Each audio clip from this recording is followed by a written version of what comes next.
Do emails make you mad? If they're making you mad, do you think maybe some of the emails you send might be making your teams mad?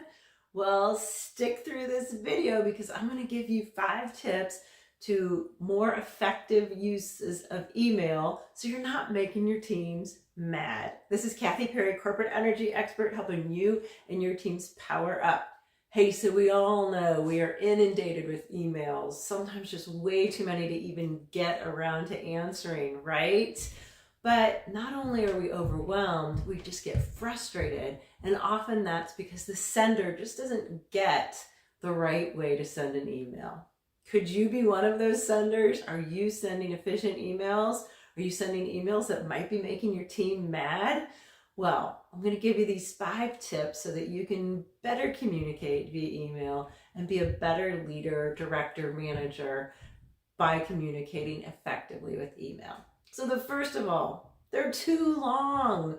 Emails need to be short and concise. What is the point? If this is to your team and you're trying to get information out, think about using bullet points, think about removing excess wording. So keep them brief. Next, make sure you set the intention early in the email with the correct mood. It is okay to have a welcoming line at the beginning. Think of an email as a conversation. Would you start a conversation with, you need to do this next, or this is what we're doing? No, you'd say, hey, how you doing? How's it going? How was your weekend? Brief, but something just so it feels more like a correspondence. Now, in follow-up, in the subsequent emails, obviously you don't have to do that every time, but it's just a nice courtesy. Hey, I saw you went fishing this weekend. Love to hear about it during lunch. Anything like that to kind of ease into what you're going to say next. The next thing that can make a team member mad when they receive your email is that it's poorly written.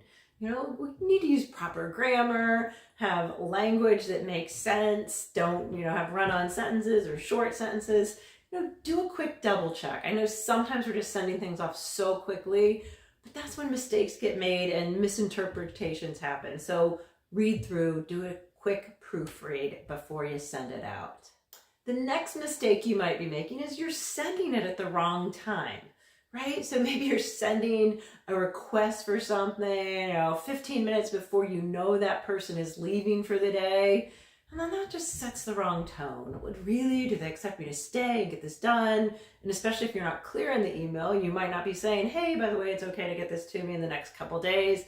That could be the wrong time. The wrong time might be, first thing Monday morning. It's on your mind and it's, right there and you want to get it out, but you don't know. They might have a whole list of things that they need to be getting to on their Monday morning. Again, preface it by saying, this is when I need it back. So it doesn't seem like you're insensitive to their time frame. Next, just make sure your tone of your email reflects the content of the email.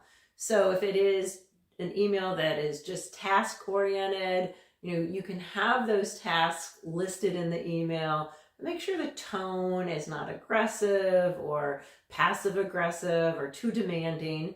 And then if it's an email where it is a little more chatty, you can have a different tone. But those tones, people will interpret by the wording. We've all done it. You get an email and it's like, and it said, no, no, no, no, no. And we inflect our own tone into the email just by the way it's written. So try to come up with some language that won't be misinterpreted as aggressive or demanding in tone. And then finally, the one thing we all know, go ahead and put it in the email. If you don't want it, don't reply all. Okay, because I just recently worked with an organization and they said, I don't need to do reply all every time it's somebody's birthday. Don't do that. It clogs up everybody's inbox. So really be cognizant of when you're replying all. Make sure that everyone actually needs to have that information. And you can put the disclaimer in your email, please do not reply all. So I hope these tips have helped you, kind of think about the way you are communicating with your email so that you're not making your teams mad, not using the wrong tone. Please go ahead and subscribe to this channel if you want more tips for powering up yourself, your teams, your organizations. And if you'd like to book a strategy call with me, please see the calendar link.